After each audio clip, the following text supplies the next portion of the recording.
নমস্কার আমার YouTube family. আজকে দুপুরে আমি কি রান্না করলাম সেটা তোমাদের সাথে শেয়ার করব। চলো তাহলে আর কথা না বাড়িয়ে প্রথমে পুঁটি মাছটা রান্না করব।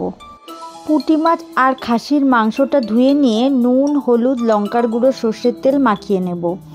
এতে তেল দিয়ে পুঁটি মাছটা ভেজে নেব। রসুনের খোসা ছাড়িয়ে রসুনটা শিলে থেতো করে নেব। কড়াইতে কালো জিরে, শুকনো লঙ্কা ফোড়ন দিয়ে সেই তেলের মধ্যে থেতো করা রসুনটা দিয়ে ভেজে নেব। এবার পেঁয়াজটা কেটে কড়াইতে দিয়ে দেব। করে ভেজে নিয়ে তার মধ্যে সিদ্ধ করা আলুটা দিয়ে দিলাম। টমেটো কেটে নিলাম। নুন, হলুদ দিয়ে নেড়ে চেড়ে টমেটো দিয়ে দিলাম।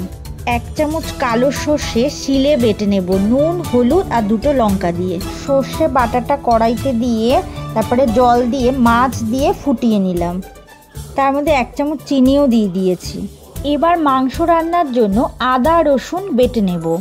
কড়াইতে তেল দিয়ে গোটা এলাচ, শুকনো লঙ্কা, তেজপাতা ফোড়ন দিয়ে তার মধ্যে আদা রসুন বাটাটা দিয়ে দিলাম।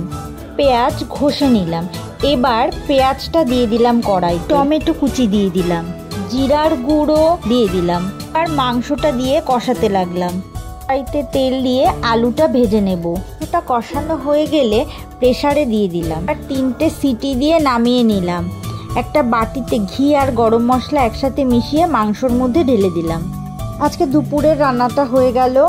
আজকের মতো ভিডিওটা এখানেই শেষ করলাম। দেখা হবে আরেকটা ভিডিওতে। সুস্থ থাকুন, ভালো থাকুন।